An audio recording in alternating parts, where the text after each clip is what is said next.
네, 이번 한 주는 아주 특별한 주일입니다. 그래서 영어권에서는 이 주를 The Great Week이라고 해요. 가장 위대한 주.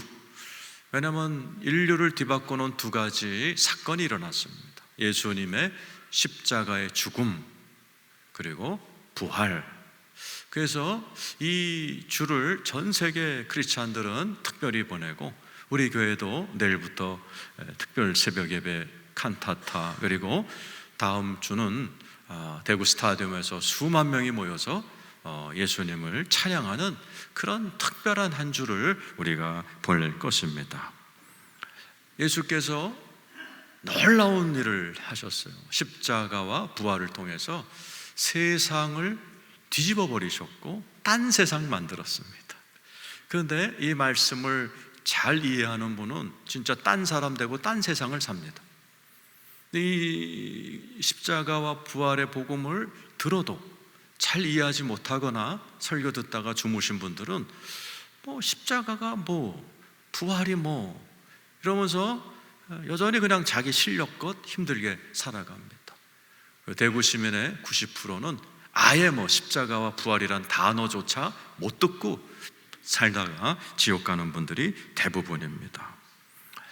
아무리 예수님이 엄청난 일을 해도 그것을 믿지 않으면 아무 유익이 없어요. 예를 들면 2차 대전 때 독일이 전 유럽을 다 장악을 했죠.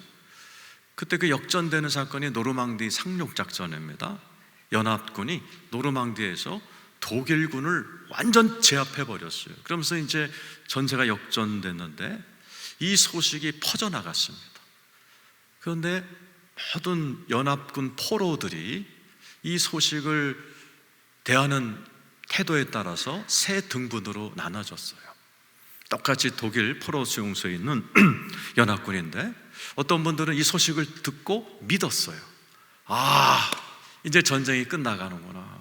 그러면서 그때까지 언제 죽을지 몰라서 두려워했던 사람들이 웃기 시작하고 춤을 추기 시작하고 즐거워하기 시작하고, 내가 미국에 돌아가면 누구랑 결혼해야지, 결혼 계획을 세우고, 내가 영국에 돌아가면 비즈니스를 이거 할까 저거 할까, 완전히 다른 그런 생활이 시작이 됐어요. 그 소식을 듣고 믿었기 때문이죠. 근데 이 소식을 들었지만은 안 믿는 사람들이 있었어요. 에이 노르망디 어쩌다 이긴 거겠지, 히틀러가 얼마나 강한데 아마 우리는 여기서 평생 살 거야, 그러면서 거기서 그냥 스트레스 받고 우울증에 걸려 죽어가는 사람들이 태반이었습니다. 그런가 하면 아예 이 소식을 못 들은 포로 수용소에 있는 분들은 나중에 20년 30년 후에도 필리핀 그런 섬에서요 그냥 다 떨어진 군복 입고 총칼 들고서 쥐잡아 먹으면서 이 30년을 견딘 사람들이 나중에 구출됐잖아요. 왜? 전쟁 끝났다는 소식을 못 들어버린 겁니다. 똑같아요. 예수가 십자가에서 죽으시고 부활하셨다. 그래서 The Great Week, 이것을 지내는 이 동안에도 우리 성도님들 가운데는 새 반응을 살아가는 분들이 있다 이거죠. 그래서 이번 주는 오늘도 그렇지만은 이 특세를 통해서 예수가 십자가에서 세상을 뒤집었다, 그 사인이 부활이다, 이게 나와 무슨 상관인가를 이제 배우면서 여러분들의 인생도 뒤집어지시고 딴 인생 되는 여러분 되기를 축원합니다. 자, 오늘 본문 말씀 12절 읽고 시작하겠습니다. 시작. 무교절의 첫날 곧 유월절 양 잡는 날에 제자들이 예수께 여짜오되 우리가 어디로 가서 선생님께서 유월절 음식을 잡수시게 준비하기를 원하시나이까. 자, 이제 무교절 첫날 유월절 양 잡는 날에 이렇게 시작이다. 양을 왜 잡아요? 이스라엘 사람들의 명절이 유월절입니다. 우리나라도 추석, 구정, 크리스찬들도 추석, 구정 지내죠. 예수님도 유대인이었어요. 12제자도 유대인이었어요. 그러니까 그 어렸을 때부터 지켰던 유월절, 그리고 이제 음식을 잡수시게 준비하기를 원한 겁니다.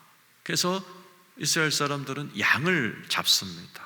유월절 절기 나흘 전에 잡아요. 오늘 사건은 예수님이 돌아가시기 전 나흘 전에 예수 그리스도께서 예루살렘에 들어온 날 있었던 최후의 만찬 이야기를 우리가 하고 있는 겁니다. 왜 이스라엘 사람들은 유월절을 지키는가? 자, 출애굽기 12장 6절에서 8절 때문이죠. 읽겠습니다. 시작. 이달 열나흘까지 간직하였다가 해질 때 이스라엘 회중이 그 양을 잡고 그 피를 양을 먹을 집 좌우 문설 안방 인방에 바르고 그 밤에 그 고기를 불에 구워 유교병과 쓴 나물과 아울러 먹어라. 모세가 430년 동안 애굽에서 종살이 하던 이스라엘 백성들을 이끌어갈 때 하나님께서 430년 동안 붙들고 있던 애굽 사람들이 안 놔주는 거예요. 그러니까 우리 주님께서 10가지 재앙을 통해서 치시다가 마지막 10번째 재앙이 뭐죠? 애굽에 있는 수많은 집안의 첫째 아들을 다 죽이겠다 그러셨어요. 그런데 너 이스라엘 사람들만큼은 표식을 해라. 어린 양을 잡아서 그 피를 문설주, 양 기둥과 인방, 지붕 같은 거기다가 발라놓으라. 그리고 그 안에서 어린 양의 고기를 먹고 거기서 나무를 먹고 지내라. 그러면 그것이 표식이 되어 재앙이 넘어가서 너희 집만큼은 아이들이 죽는 일이 없을 것이다. 그죠? 13절에 나옵니다. 시작. 내가 애굽 땅을 칠 때 그 피가 너희가 사는 집에 있어서 너희를 위하여 표적이 될지라, 사인이 된다는 거죠. 내가 피를 볼 때 너희를 넘어가리니 재앙이 너희에게 내려 멸하지 아니하리. 재앙이 넘어간다. 그래서 패스오버, 영어로 유월절을 넘어간다, 패스오버, 재앙이 넘어간다, 너네 집을 넘어간다, 이런 의미의 유월절을 14절 영원히 지키라. 그래서 시작. 너희는 이 날을 기념하여 여호와의 절기를 삼아 영원한 규례로 대대로 지켜라. 그래서 지금 유대인들이, 예수님과 12 제자들이 유월절을 지키는 겁니다. 이때 유대인들은 참사모여 가정에 모여가지고 어린 양 고기를 먹으면서 쓴 나물을 먹으면서 2000년 전에 있었던 출애굽 사건을 아버지가 얘기해 주는 게 전통입니다. 있잖아, 애굽 왕 바로가 우리 조상들을 안 놔줬거든. 근데 하나님께서 재앙으로 치셨어. 온 집에 큰아들이 다 죽었어. 근데 어린 양을 잡아서 집 문설주에 피를 바르고 인방에 피를 바른 우리 조상들의 집은 그 재앙이 건너뛰었어. 넘어가서 지금 너희들이 그 조상 대대로 지금까지 살아온 거야 하면서 출애굽 사건을 이야기해 주는 것이 이 당시의 전통이었습니다. 그래서 수많은 양을 잡았어요. 이때 유대인들이 300만 명이 모였다고 그럽니다. 그러면 유대인들은 10명당 양 한 마리를 잡도록 규정을 만들어 놨어요. 300만 명이면 양을 몇 마리 잡아야 돼요? 30만 마리죠. 30만 마리, 양 한 마리에 10,000원만 해도 30억입니다. 유월절을 지키는 것이 어마어마한 행사였어요. 그렇게 유월절을 몇천 년 동안 대대로 지켰지만 그 재앙이 넘어가는 듯 했지만, 그 재앙이 넘어가긴 했지만 이스라엘 사람들의 죄는 해결하지 못했습니다. 히브리서 10장 3절 4절입니다. 한번 읽어보죠. 시작. 그러나 이 제사들에는 해마다 죄를 기억하게 하는 것이 있나니 이는 황소와 염소의 피가 능히 죄를 없이 하지 못하며. 재앙이 넘어갔어요. 이번엔 봐준다. 근데 주님이 봐주긴 했지만 그 원인이 되는 죄는 해결이 안 됐어요. 수많은 이스라엘 사람들이 죄를 지으면서 음란하고 포악하고 이기적이고 그런 삶을 살았어요. 그때마다 양을 가지고 가서 제사를 지냈지만은 그 양의 제사가 죄를 없이 하지 못했어요. 그래서 주님께서 이번에 봐준다 하다가 이스라엘 백성들의 죄악이 하늘을 찌를 때, 우리 하나님의 표현대로면 너희들의 죄가 아주 이 땅의 악취같이 나에게 들린다. 온 이스라엘이 타락을 했을 때 하나님이 재앙으로 쳐버리셨어요. 그래서 이스라엘 사람들이 바벨론으로 끌려가고 오늘 본문에도 로마 속국이 되어서 식민지 생활을 하고 있었어요. 아무리 어린 양을 잡아도 우리의 죄가 해결이 안 되는 그런 상황 속에서 예수 그리스도가 오셨어요. 그리고 유월절을 확 뒤바꾸는 말씀을 하십니다. 18절 읽어보도록 하죠. 시작.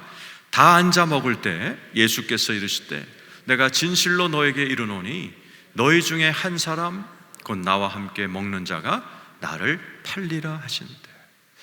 이제 12제자도 유대인들이라 우리가 추석이 되면 추석 뭐 이렇게 그런 게 있잖아요. 어떻게 진행되는지 음식 먹고 어른들 얘기하고 어른들이 선물 주고 이렇게 되듯이 유대인들은 유월절 하게 되면 가장 어른이 2000년 전에서 출애굽 얘기를 하는 줄 알았어요. 예수님이 한마디도 안 하시고 앞으로 있을 일을 얘기하시고, 그게 뭐냐? 내가 유월절 어린 양이 되어 죽을 것이다, 십자가를 질 것이다 라고 선포하시는 거예요. 너희들이 2000년 동안 수없이 많은 양을 잡고 소를 잡았지만은 너희들의 죄가 해결이 안 됐는데 내가 바로 유월절 어린 양이 되어 내가 십자가에서 어린 양처럼 죽음으로 너희들의 죄의 문제를 단번에 해결해 버리겠다는 선포를 해버리셨어요.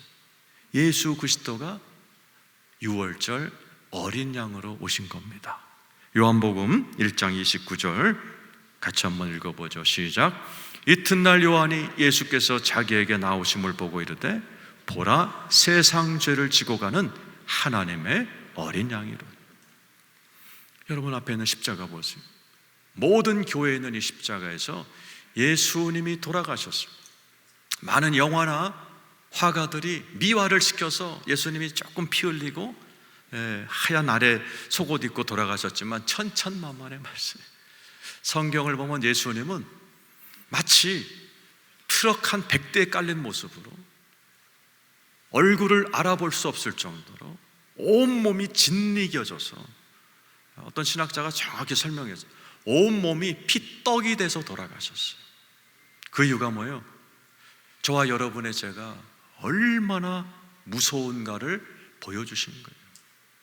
우리 예수님이 세상 죄, 여러분의 죄, 나의 죄, 조상의 죄, 모든 죄를 끌어안고 하나님으로부터 모든 죄값을 십자가에서 담당해 버리신 거예요. 그러니 뭐 창에 찔리고 옆구리에서 물피 다 쏟아지고 가시면류관으로 온 머리가 찢어지고 얼굴은 형용할 수 없이 못 알아볼 정도로 떡이 돼버리고 온몸이 짓이겨져서 돌아가셨어요. 그런데 그 예수 그리스도 어린 양의 죽음 한 번으로 이 세상의 죄 문제가 해결이 돼버렸어요. 히브리서 10장 10절입니다. 시작. 이 뜻을 따라 예수 그리스도의 몸을 단번에 들이심으로 말미암아 우리가 거룩함을 얻었도다. 믿으시면 아멘 해보세요. 예수 믿는 분 아멘 해보세요. 예수가 나의 그 무시무시한 죄, 그 죄를 위해서 떡이 되어 돌아가심으로 말미암아 내가 예수 그리스도를 믿으면 나의 죄 문제가 깨끗하게 해결되는 사실을 믿으시기를 축원합니다. 십자가가 그것을 지금 여러분에게 선포하는 거예요. 내가 왜 괜히 죽었는 줄 아냐? 장난친 줄 아냐? 폼 잡으러 죽은 줄 아냐? 아니라는 거예요. 여러분의 인생을 망가뜨리고 부부관계를 망가뜨리고 자녀와의 관계를 망가뜨리고 육신을 망가뜨리고 인생을 망가뜨리다 지옥으로 끌고 갈 그 죄, 그 죄의 문제를 내가 십자가에서 해결했다라는 거예요. 그래서 제가 여러분 가운데는 목사님 나 어제도 야동 보고 왔는데요, 목사님 나 오늘 아침에도 부부싸움 연락이 하다 왔는데요, 나 죄인인데요. 여러분의 죄가 아무리 악하다 할지라도 예수의 피가 더 은혜스럽습니다. 그래서 예수님은 이 자리에 여러분이 예수를 믿고 고백하는 자는 마치 죄를 한 번도 안 지은 것처럼, 가장 깨끗한 사람인 것처럼, 아주 흰 눈이 와서 진흙과 쓰레기통을 덮었을 때 깨끗해진 것처럼 저와 여러분들의 죄를 깨끗하게, 흰 눈보다 더 깨끗하게 용서하신다는 사실을 믿으시기를 축원합니다.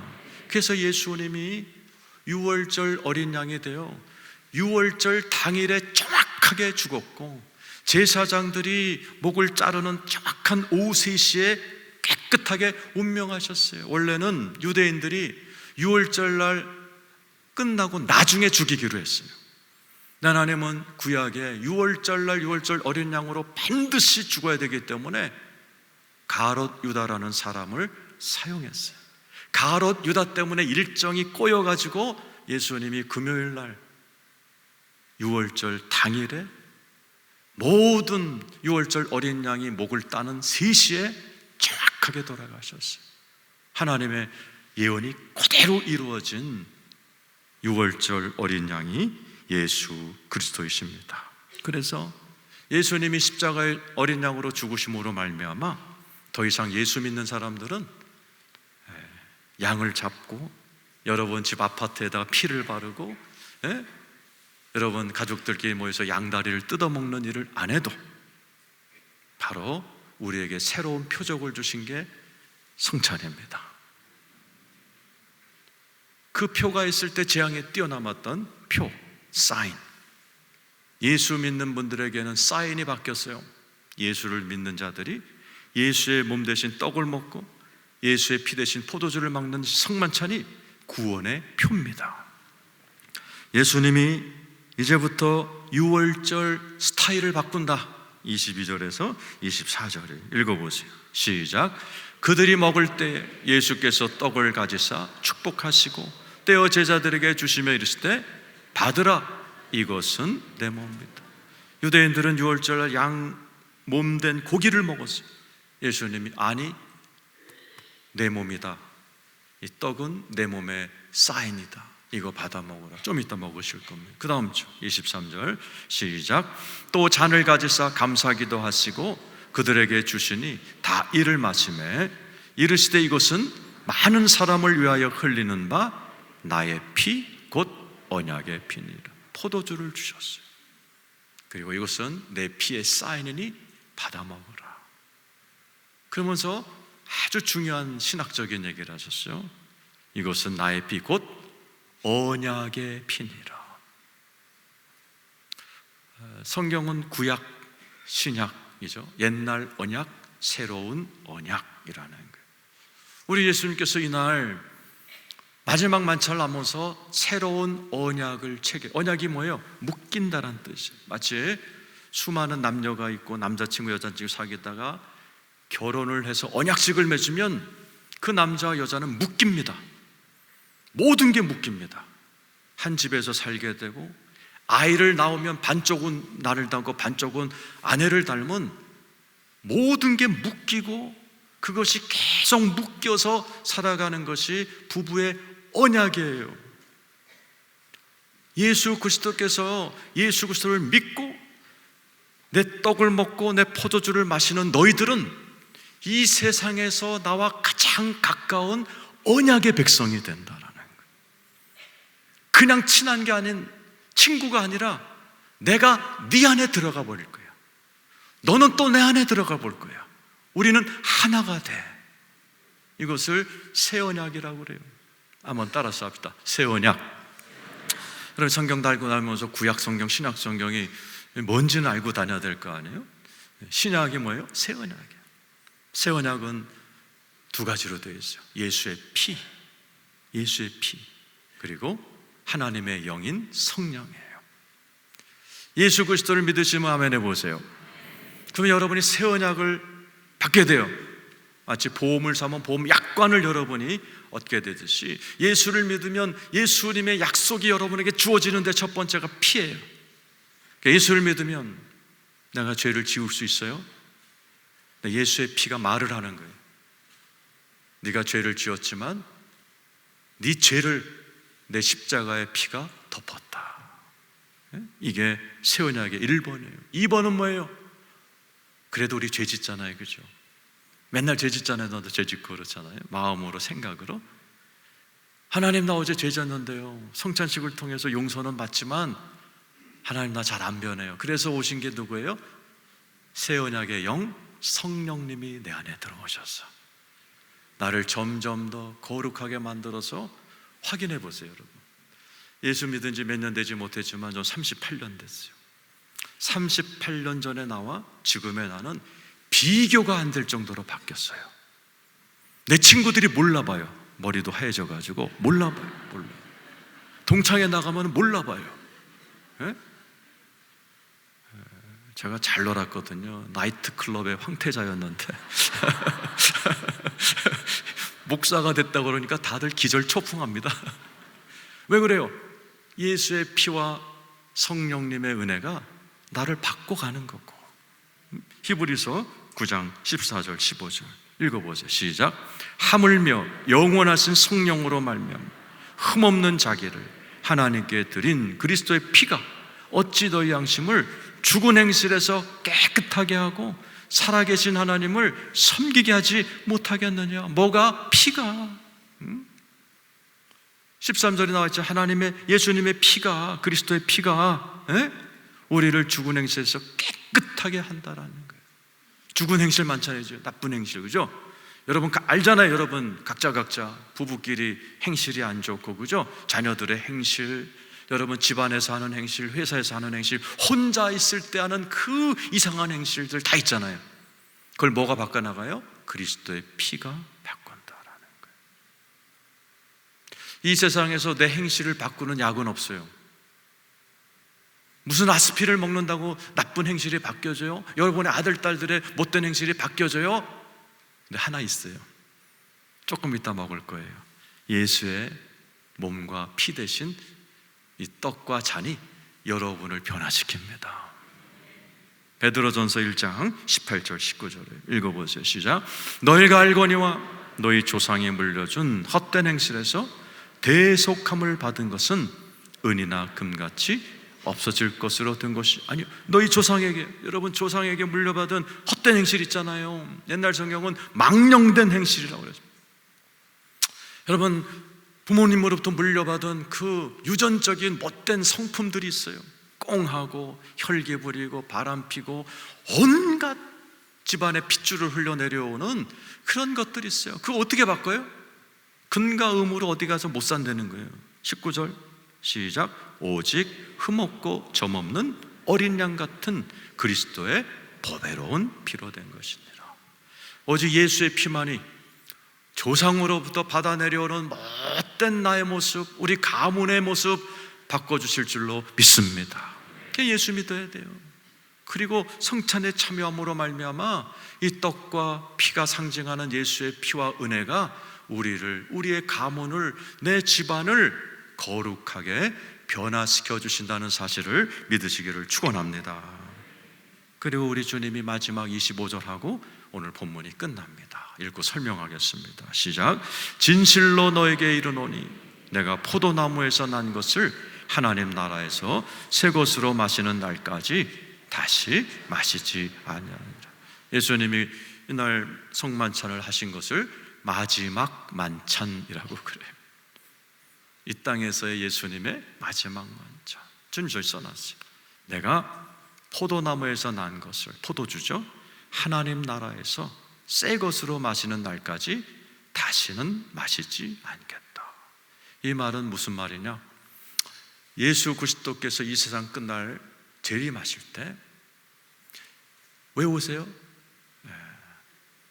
당신의 신부를 찾으러 오십니다. 우리도 결혼할 때, 패백할 때 신랑 신부가 조그만 술을 마시듯이 이스라엘 사람들은 결혼할 때 포도주 마십니다. 그 얘기 하시는 거예요. 내가 다시 올 때 난 신랑의 모습으로 올 거다. 이번에는 초림 때는 아기 예수로 와서 죄인들과 있었지만은 이번에 올 때는 내가 왕의 모습으로 올 거고, 내 유일한 목적은 나의 신부를 찾으러 올 거야. 더 이런 남자 헷갈리면 안 되고, 신랑 신부는 뭘 상징하는 거예요? 이 세상에서 가장 친밀한 관계를 신랑 신부, 그래서 촌수가 없잖아요. 부부는 똑같아요.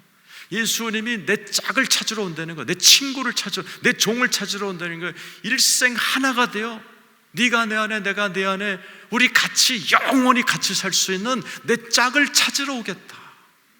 우리 주님이 그날 새 걸로 마실 거예요.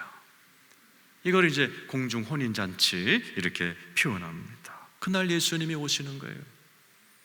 그날이 성경에 기록되어 있어요. 계시록 21장 9절 읽어보세요.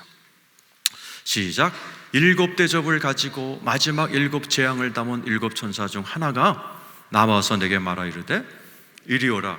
내가 신부 곧 어린 양의 아내를 내게 보이리라.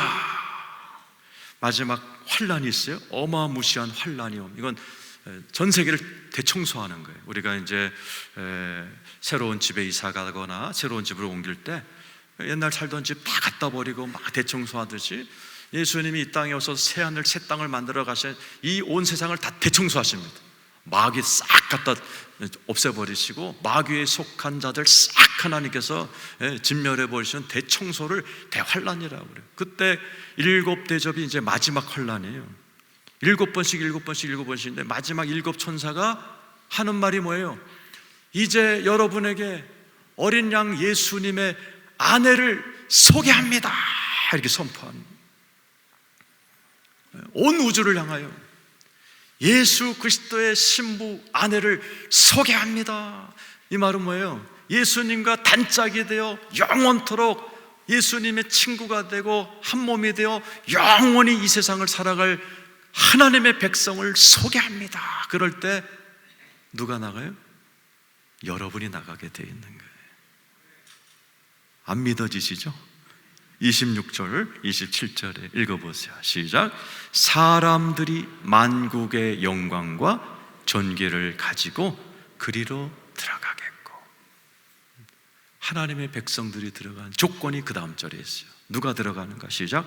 무엇이든지 속된 것이나 가증한 일 또는 거짓말한 자는 결코 그리로 들어가지 못하되 오직 어린 양의 생명책에 기록된 자들만 들어가리라. 오직 어린 양의 생명책에 기록된 자들만 들어가리라. 어린 양 예수의 생명책에 누가 들어가요? 예수 믿는 분 아멘 해보세요. 예수 믿고 하나님의 몸을 먹고 하나님의 피를 마시는 성만찬에 참여한 표가 있는 자, 예수 그리스도의 표가 있는 자만이 생명책에 기록되고 그들이 마지막 날 예수 그리스도께서 재림할 때 예수님의 아내를 소개합니다 할 때 여러분들이 나 나갑니다 하면서 나가는 예수 그리스도의 신부가 되기를 축원합니다. 예수 믿는 분 아멘 해보세요. 여러분이 신부 되신 것을 여러분 감사하시기를 축원합니다. 몇 명이나 되는지를 기록하고 있어요. 계시록 14장 1절에서 4절입니다. 시작. 또 내가 보니 보라 어린 양이 시온산에 섰고 그와 함께 14만 4천이 서 있는데 그들의 이마에는 어린 양의 이름과 그 아버지의 이름을 쓴 것이 있더라. 그날 어린 양의 아내를 소개합니다 할 때 14만 4천 명이라고 된 것은 14만 4천이란 뜻이 아니에요. 12지파 12제자를 상징하는 12 곱하기 12가 144거든요 거기다가 많다라는 뜻의 천이 달라붙은 상징수예요. 예? 이단들이 얘기하는 우리나라에서 모이는 그곳에 14만 4천 거기에 필기시험에 90점 이상 되는 애들만 14만 4천 그 같은 엉터리 그런 거를 왜 맨지 모르겠어요. 그건 아니고 우리나라만 사람만 천국 가는 거 아니에요. 흑인도 가고 미국 사람도 가고 영국 사람도 가고 모든 이 세상에 예수 믿는 하나님의 백성 예수 믿고 성만찬에 참여함으로 인하여 예수 그리스도의 이름책에 이름이 기록된 그들이 바로 하나님의 신부가 되어 주님 앞에 서게 된다라는 거예요. 바로 여러분 얘기를 하고 있는 거예요. 3절 4절 읽어보죠. 시작. 그들이 보좌 앞과 내 생물과 장로들 앞에서 새 노래를 부르니 땅에서 속량함을 받은 14만 4천 밖에는 능히 이 노래를 배울 자가 없더라. 이 사람들은 여자와 더불어 더럽히지 아니하고 순결한 자라 어린 양이 어디로 인도하든지 따라가는 자며 사람 가운데 속량함을 받아 처음 익은 열매로 하나님과 어린 양에게 속한 자들이다. 바로 그들 14장 1절 보세요. 어린 양에게 속한 그들은 그들의 이마에는 써있죠. 어린 양의 이름과 그 아버지의 이름을 쓴 것이 있더라라는 거예요. 이 말은 무슨 뜻이에요? 예수를 믿고 예수가 내 안에 들어오고 내가 예수 안에 있는 자들은 내 안에 있는 예수가 얘는 내 것이다라는 의미로 우리 이마에 예수라는 주님만이 읽을 수 있는 표를 주신다는 얘기예요. 그 말은 네 안에 예수가 있다라는 뜻이에요. 떡과 포도주를 마심으로 예수의 몸과 피가 내 안에 들어온 자들에게는 하나님의 눈으로 볼 때 예수라는 그 이름이 그 이마에 표식이 된다라는 거예요. 하나님만 보실 수 있는 표시입니다. 예수 믿지 않는 자들은 이 표 대신에 다른 표를 갖게 되죠. 계시록 13장 16절에서 18절입니다. 시작. 그가 모든 자 곧 작은 자나 큰 자나 부자나 가난한 자나 자유인이나 종들에게 그 오른손에나 이마에 표를 받게 하고 이것은 마지막 때에 나타날 적 그리스도 짐승이 믿지 않는 자들에게 주는 표예요. 17, 18절 시작.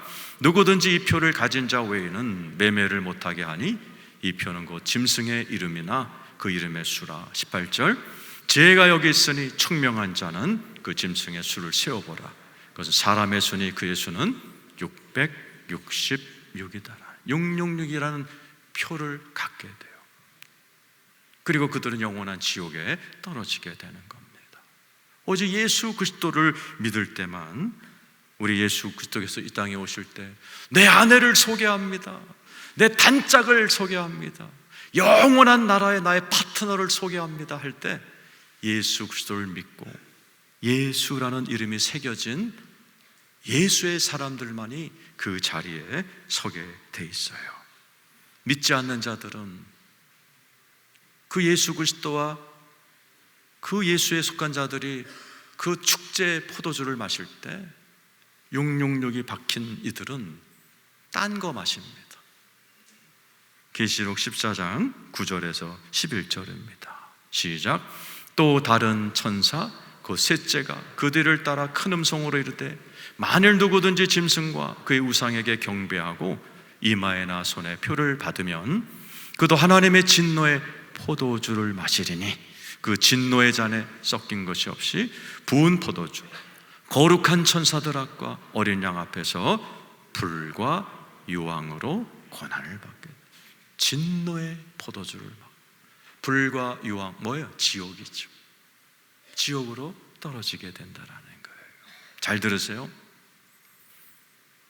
예수 그리스도를 믿는 분들은 성찬에 참여함으로 말미암아 여러분 이마에 예수라는 이름이 새겨지는 어린 양의 생명책에 등록된 예수의 신부, 단짝, 파트너가 된다는 사실을 믿으시길 축원합니다. 그런 분들은 그 날을 위해서 준비해야 돼요. 단장해야 돼요.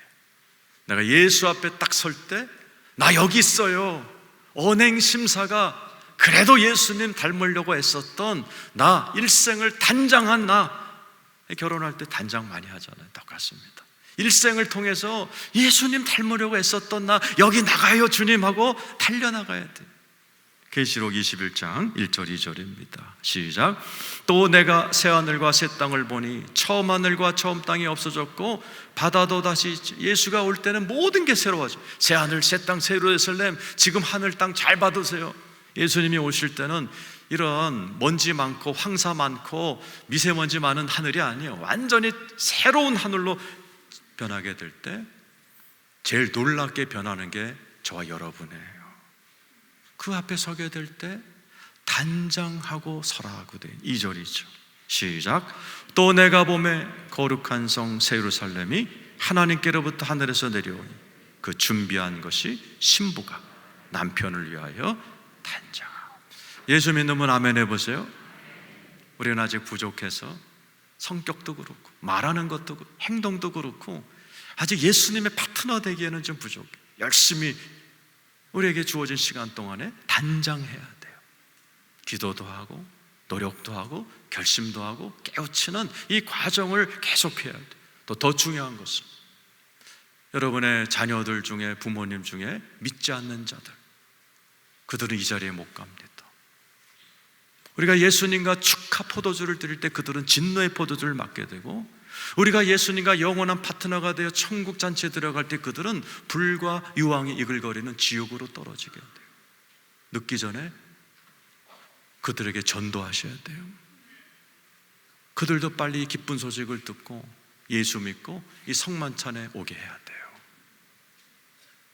내가 천국 가는 거 좋죠. 내 가족이 지옥 간다고 생각해 보세요. 얼마나 가슴 아파요. 그래서 오늘 이 자리에 계신 성도 여러분, 여러분들이 오늘 마시게 될 이 성만찬은 두 가지 의미예요. 4,000년 전에 있었던 유월절을 기념하는 것이고, 곧 다시 오실 예수님과 우리가 함께 누리게 될 천국 잔치의 리허설이에요. 예수님의 떡과 예수님의 포도주를 마시면서 여러분들이 그 날을 상상해야 돼요. 예수님의 신부를 소개합니다. 예수님의 파트너를 소개합니다. 그럴 때 내가 잘 준비해서 뛰쳐나가야지. 그런 걸 생각하면서 오늘 이 잔치예요, 잔치. 그래서 피스트라고 그래요. 피스트 오브 패스오버, 6월절 잔치. 오늘 이 잔치예요. 떡과 포도주를 여러분 마시시면서 예수 그리스도께서 오실 때 내 아내를 소개합니다. 그럴 때 여러분들이 나 여기 있어요. 뛰쳐나가시면서 예수님과 멋진 포도주를 마시고 영원한 천국에서 예수님과 파트너로 이 세상을 다스리고 번성하시는 복된 여러분 되시기를 예수의 이름으로 축원합니다.